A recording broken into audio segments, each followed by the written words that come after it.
Well, good morning, everybody.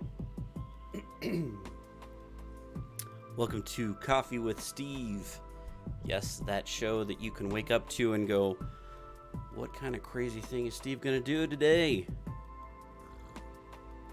Because everybody knows I'm just crazy. I'm just so insane. Yeah. What kind of strange things am I going to talk about today? So, well, first of all, this is going to be a Microsoft-focused episode. As you guys know, I'm kind of a bit of a Microsoft enthusiast.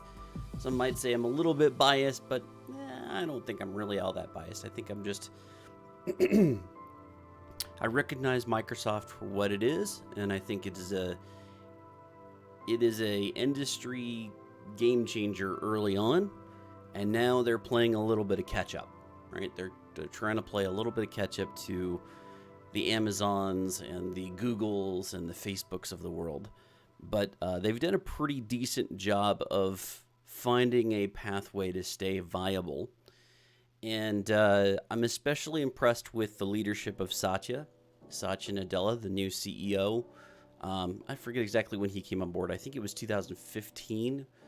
And Steve Ballmer was kind of the era that I think even Microsoft developers, the Microsoft team would say, yeah, Steve Ballmer really didn't do great things for us.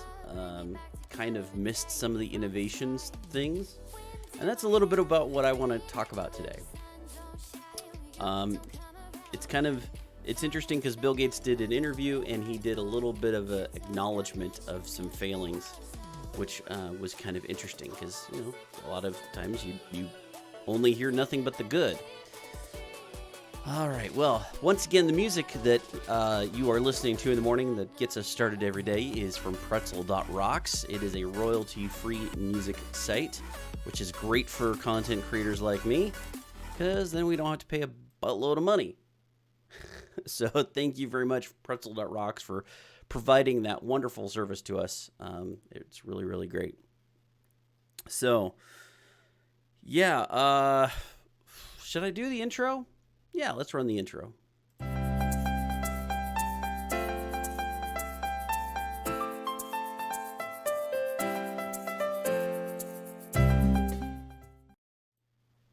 All right. Yeah, what a fantastic intro, right? Cost me all of like $5 on one of those special websites where you could just put in like your logo and what you want it to say, and a predetermined thing. But you know what?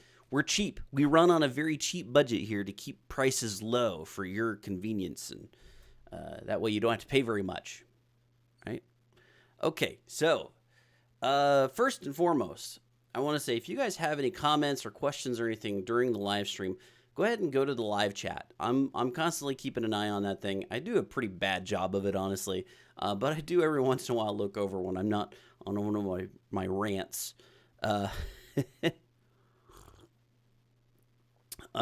And this is Coffee with Steve. You're supposed to drink coffee. That's kind of part of the ritual here. If you're not a coffee drinker, I understand, but you need to get out. Okay? We only accept coffee drinkers here. No, not really. Of course, if you drink tea or whatever, strange as you may be. Now, beer in the morning, I understand. I think you may have a problem, but I respect your decisions. Anyway, okay, let's get off that topic. Let's move on to, so what's going on with this whole Microsoft and Bill Gates thing and Steve Ballmer?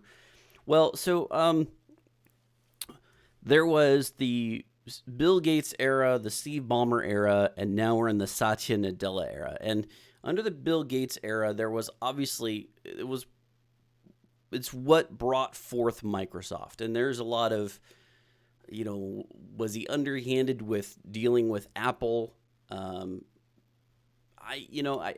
think that Steve Jobs and Bill Gates had a rivalry, and in a lot of ways, they respected each other. I'm pretty confident that they respected each other. They didn't. I think Steve Jobs didn't like some of the things that Bill did in order to make Windows popular, but also, if you look back at the history of Microsoft actually only came in because they kind of had to, in a way. It was like there was an obvious need and something needed to be done about it. and they figured out a way to do it, and then they capitalized on it, right? They just figured out a way to do it. Now, later on, they started to do some of those more monopolistic things. They started to not make it possible, essentially, to install Netscape in Windows, at all. So there was some browser wars stuff going on. There was, there was JavaScript versus JavaScript. There were some practices that Microsoft was clearly doing in order to try to eliminate some of the competition.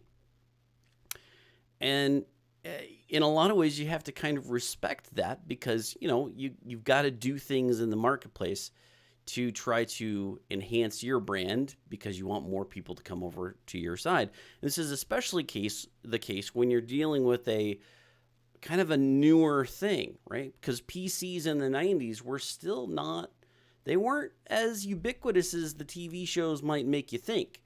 They were not necessarily the most popular devices to go out and buy. You're talking about spending $1,000, $1,500 on a device that, you might struggle to figure out why it's even a reason to get on the thing. And it isn't until you go to college or the library or someplace, maybe your friend has a computer, that then in the 90s you're going, oh, okay, I see the value of this.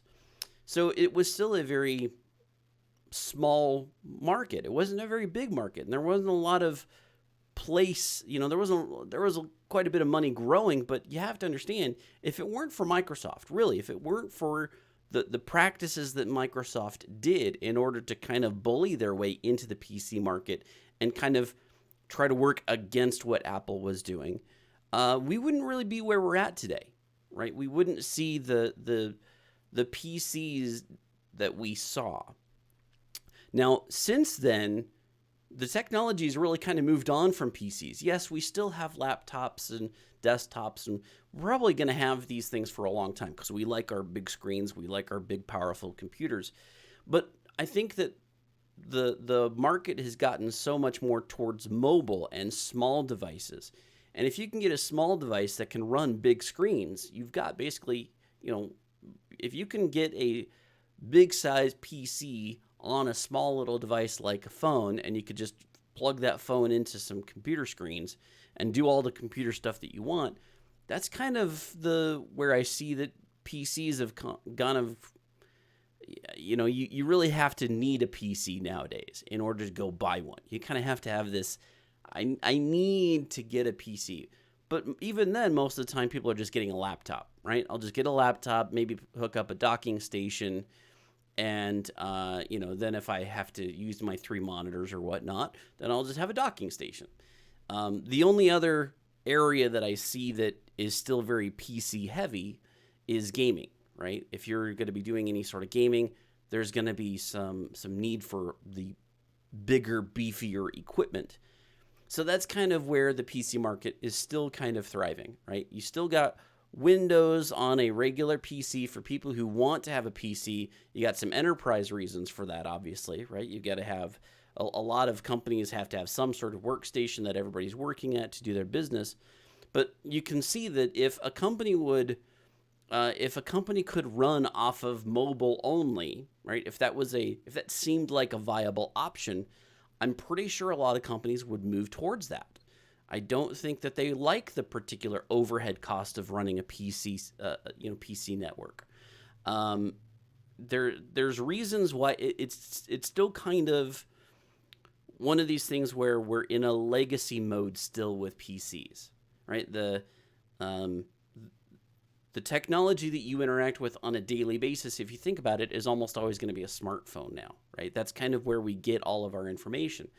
So having the mobile device become the primary device in the office, I think is kind of the closest next step that I see in the evolution of enterprise, is we can run our businesses on these little phone devices. Because if we can get there, then why do I need a PC?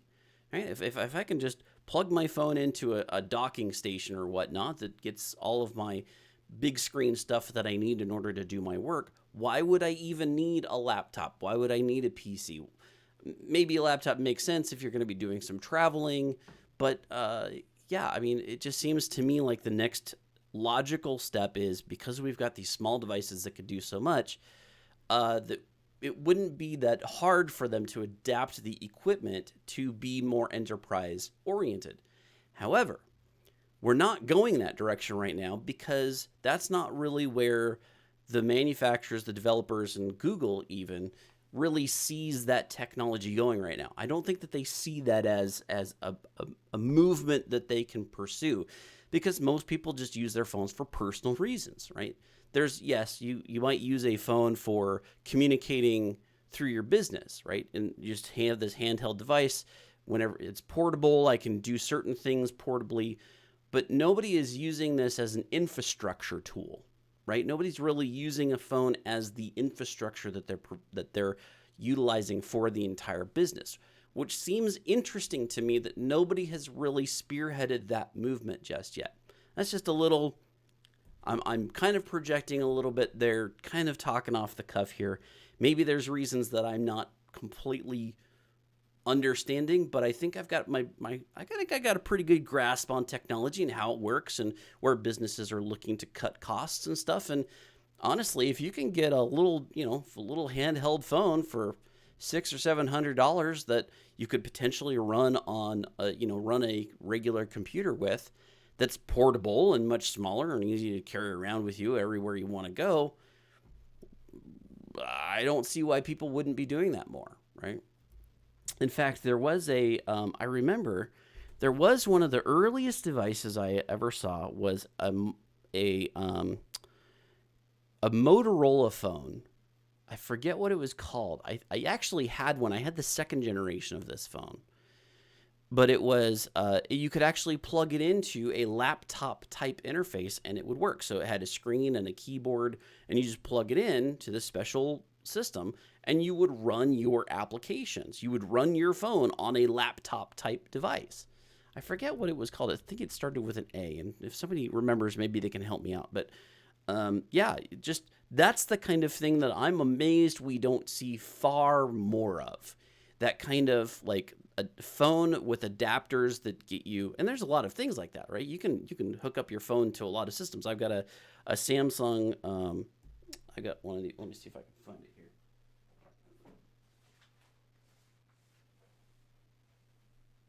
I know I got it around here somewhere. It's like a little station that you can plug in. I don't know where it is.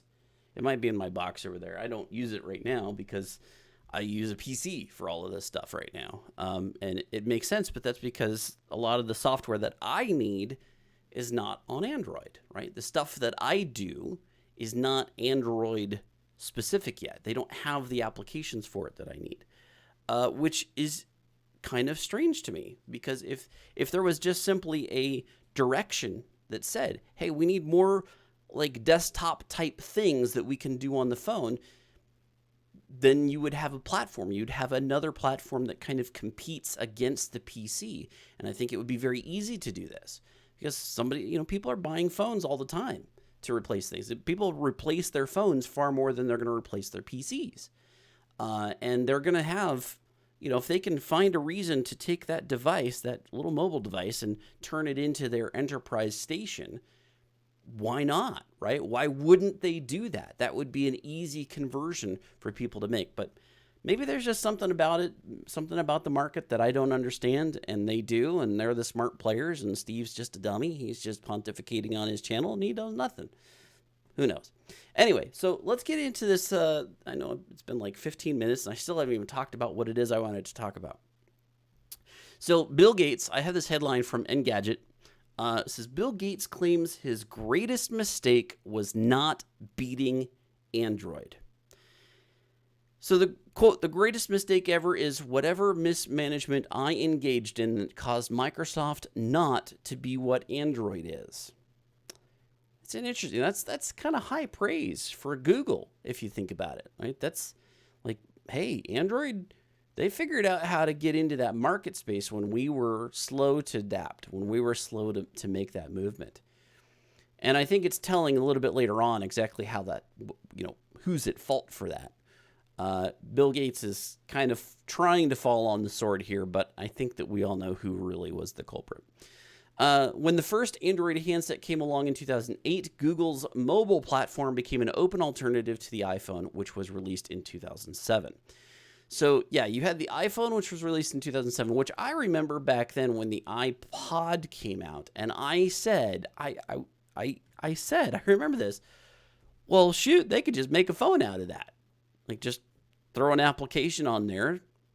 You know, you already got the speakers. You just need to throw a microphone on there, throw the software on there, put an antenna on it, and boom, there you go. You've got a phone. So even back as far as that, I was thinking, boy, we're going to see iPods basically turn into phones. And sure enough, in 2007, that's exactly what we saw.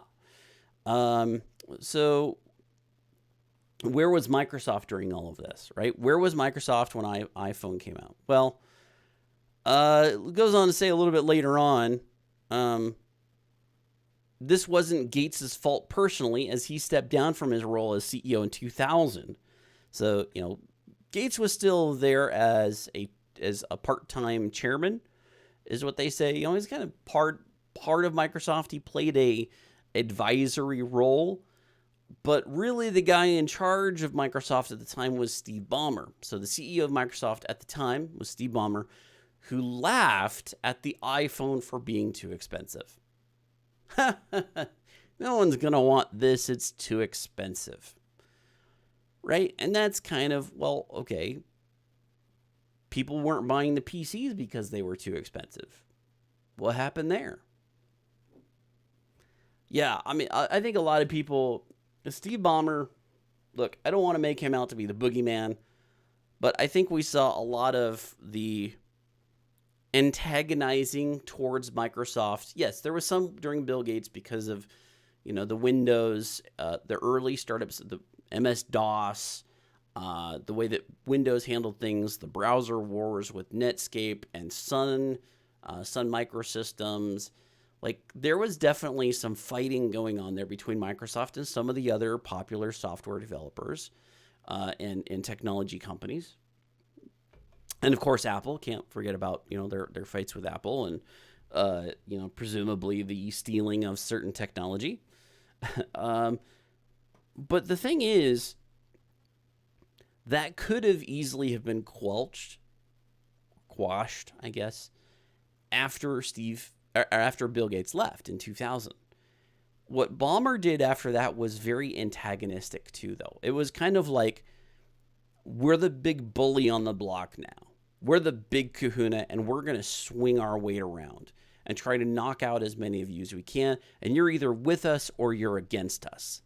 That was kind of the Steve Ballmer era wrapped up as best as I can sum it up.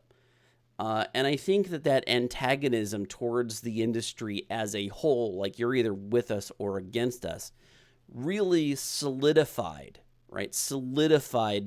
the way that people felt about Microsoft, so that now, under the Satya Nadella leadership and stewardship, he's really facing a headwind, right? He's doing all of these open source things. He's being much more inviting to developers.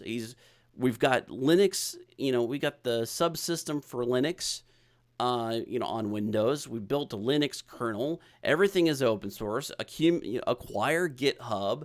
Like, everything that they're trying to do now is much more open source and free. And let's be open to things. And we're going to be an industry leader in the cloud space. There's just so much more developer-oriented things that have happened under Satya Nadella that I think he's really trying to change the culture and what people's perception of Microsoft is. But, man, the Steve Ballmer era just really took away a lot of the potential inclusion that Microsoft could have had if they had just been more open to new technology and be more developer open friendly developer wise. They wanted developers, you know, famously Steve Ballmer was up on stage, developers.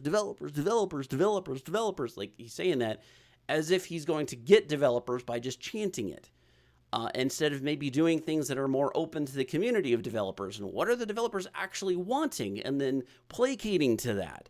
That wasn't really Steve Ballmer's expertise, if you ask me. Anyway, so yeah, the CEO was Steve Ballmer. Quote from Bill Gates, "There's room for exactly one non-Apple operating system," he said, and pointed out that this alternative operating system was worth the equivalent of $400 billion. And Microsoft has tried, they had the Windows 10 thing, which, so by the time the touch-friendly Windows Phone 7 launched was 2010, which was, 3 years too late, really. And it's going to end support for Windows Phone successor Windows 10 Mobile later this year. So they're going to stop that. So yeah, that's kind of, it's interesting that Bill Gates would admit to, man, we kind of screwed the pooch here, right? We should have done something about this. We should have done something about mobile.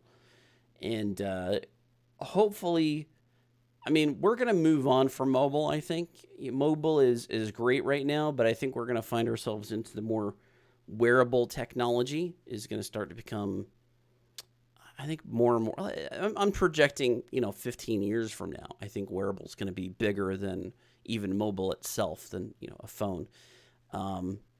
Maybe, I don't know. We might still see that the mobile phone becomes the thing, especially if they can figure out a way to make mobile more enterprisey or, desktop-ish, something that I can use to replace my desktop, which I think we're pretty close to doing. They just need a little direction to do that, right? So, how many people we got watching? 4 people. Thank you, all 4 of you, for watching my channel. I really appreciate it. You guys are the reason I wake up in the morning. I swear, it's all you. And if you think I'm lying, good for you. But I do appreciate you guys coming on and listening and chatting with me and telling me your insights and what you guys have going on and what you think about what we talked about here. I am definitely tech heavy today. Sometimes I dip into politics, sometimes I dip into culture, dip into entertainment, whatever it is that just is kind of on my mind. And if you guys have a suggestion for a topic or something you'd like me to cover, by all means, drop it in the comments below this video, and I'll be happy to talk about it. Survivalizer says, "I'm listening, just designing a new logo." Well, good for you, buddy. I hope that are you building a logo for yourself? I know you're trying to find some work here, so maybe you're trying to start up your own business. That'd be kind of cool. Do a little bit of consulting work. All right, so moving on here. Still on the Microsoft theme, Microsoft's secret dual screen Surface might run Android apps. And this is kind of something that, again, I think we're seeing more of the Satya Nadella influences. He's open to competitors in a way, which also, it's interesting because there was also another headline today about how Microsoft is not allowing Google apps in their office. So you can't use Google Docs or anything like that. Or Slack. You're not allowed to use Slack in Microsoft. So it's interesting because there's kind of this duality. I think it's more, that has more to do with we don't want to give them any sort of way of snooping on us, right? We want to utilize what they're got and what we're sharing because there's a lot of collaboration going on with Google right now for certain things, for certain technology. But at the same time, we don't want to give them a possible backdoor entry into doing some corporate espionage, if you will.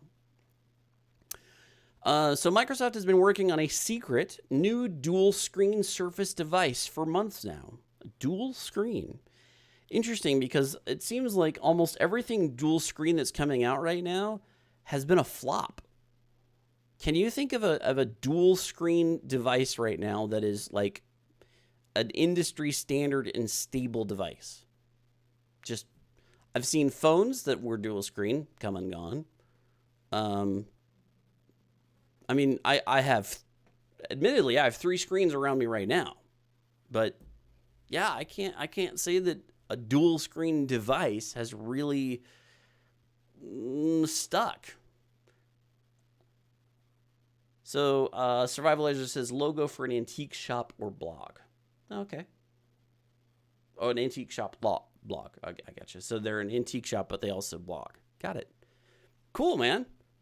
Is that like a friend, or is that somebody that came to you for some work, or let me know. Okay, so IHS Markit claims, so IHS Markit is a market research firm, and they say that Microsoft's dual screen Surface will have two 9-inch displays with a 4:3 aspect ratio. So 9 inches, about, here, let me get on camera here, about 9 inches, so about like that, two of them, which you guys can't really see on the screen either. That doesn't really help. Especially if you're on your phone device, like, oh my God, it's going to be that big. Anyway, okay, so could be due in the first quarter or first half of 2020. I doubt that. These projections about when these things are going to be ready is almost always too soon. Codename Centaurus. It will use Windows Core OS operating system, which is interesting to me because I don't believe that.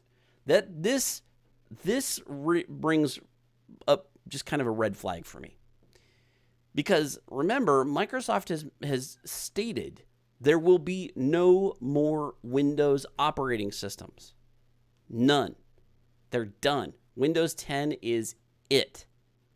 And we saw that they are going to produce another operating system, right? Called what was it?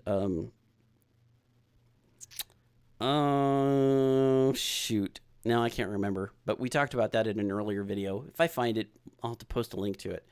But yeah, I don't think they're going to call it Windows, because they said that they're not going to call any other operating systems Windows. They said that this is it. We're done. Windows 10 is it. Anyway, modern OS. That's what it was called. All right. Stripped down version of Windows that is initially being prioritized for dual screen devices like Centaurus. So maybe they'll just codename it maybe that's what they're calling it now while they're doing development, but they'll rename it when they release it. I don't know. That's possible. So Android Apps Edition would be a surprise move for Microsoft. So they think that it might run Android apps, which doesn't surprise me in the least. They've been working on a Linux kernel, for crying out loud. They built their own Linux kernel to run inside of a Windows operating system. You think they aren't going to use that for other purposes, wherever possible, wherever they can exploit that? If I can run an Android application, because now that I have a Linux kernel, I can theoretically run some Android applications off of it. I just have to be careful about how I'm going to do it and making sure that I can work it and not infringe upon any copyright type of stuff. So yeah, it's not a surprise to me. I don't think that that's a surprise. Undermines the company's universal Windows platform. Well, yeah, I mean, Microsoft has pretty much been saying UWP is great and all, but it's not getting any traction. So we're not going to do it anymore. They haven't really said that publicly, but I don't see much movement in the UWP. They are going to add it for Core, I believe, right? Windows, yeah. So Microsoft, so .NET Core, I think, will be able to run UWP. That's kind of one of the big things about .NET 3.0 is you're going to have desktop applications that can run on different operating systems now using .NET, .NET Core. That was a huge announcement for .NET 3, which is fantastic. But yeah, I don't think that this undermines UWP. I think it's just kind of like, well, UWP is not really gained the traction I think they wanted it to. And they will also need to create their own Android app store if they're going to do that. Yeah, I mean, that's always the case. Whenever you have a different platform that's going to be running Android stuff, then you're going to have to get an Android store so that people can install those things.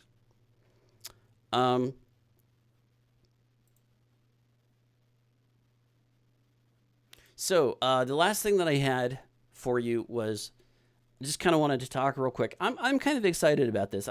Again, Microsoft has this emphasis now on developers. Okay, we're just seeing more and more evidence of this seemingly every day. Microsoft is doing something else to help us out.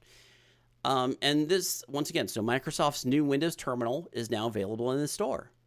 So, that Windows Terminal. So Windows Terminal is going to be kind of like it's going to be a combination of like the bash shell with PowerShell and command prompt. It's like you can do it all on this one screen. You can do it all.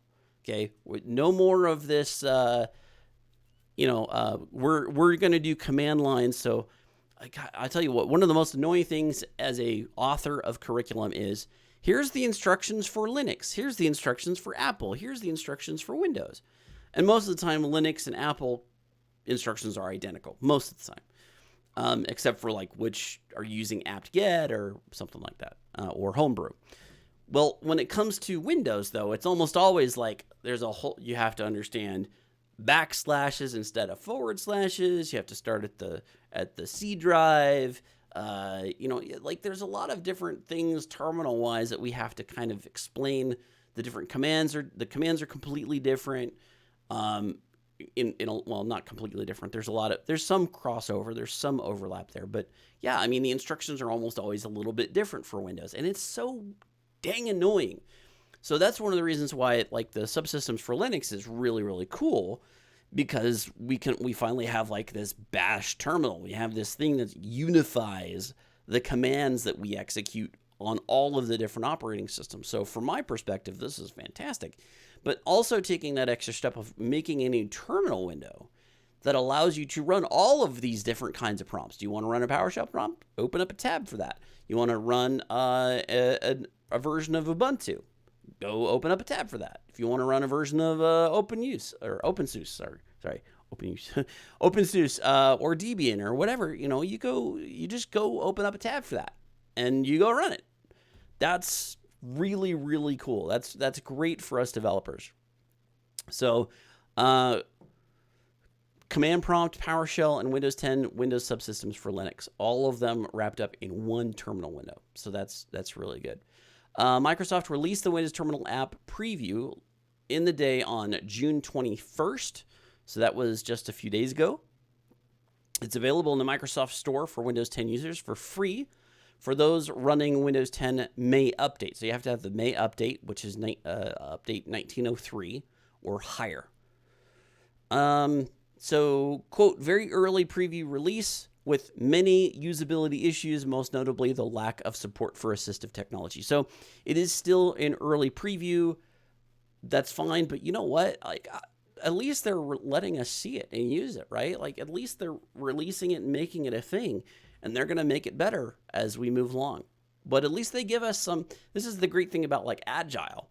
The way that Agile is supposed to work is you deliver some sort of value, right? You deliver value from the beginning and you just grow. You add more and more value over time, instead of waiting for the whole thing to be done and then drop it, right, as one big giant thing.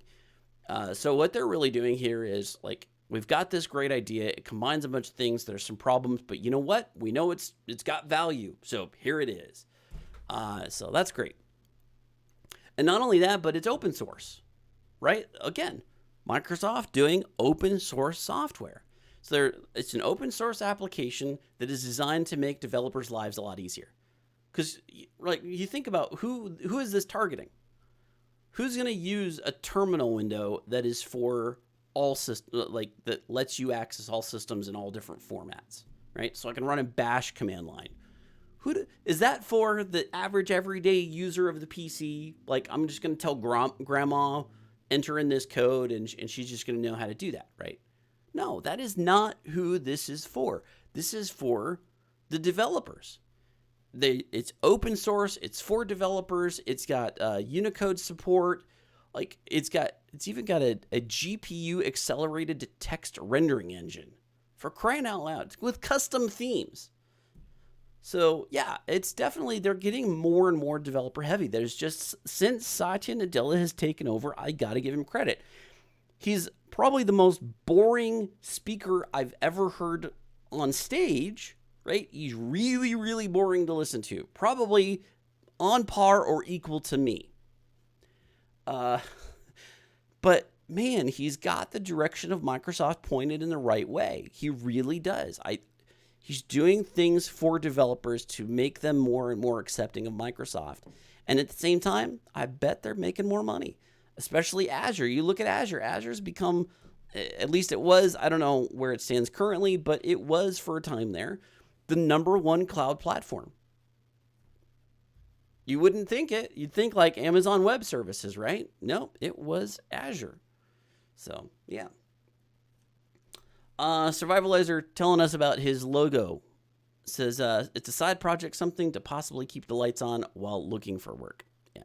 So, good luck, buddy. I mean, I feel for you. There's a lot of, like, you're desired, man. Like, you've got .NET skills. Unfortunately, so for poor Survivalizer, he was, I'm just gonna tell a little bit of your story, not a whole lot, but poor Survivalizer, he was one of those guys that he worked for a company that was a little behind the times. Let's just say a little bit behind. They didn't want to do any of the new innovative stuff, and they just kind of kept this old system going. I think we've all been there. We all know how that works. You know, why change something that's working, right? Don't break or don't fix what's all not broken.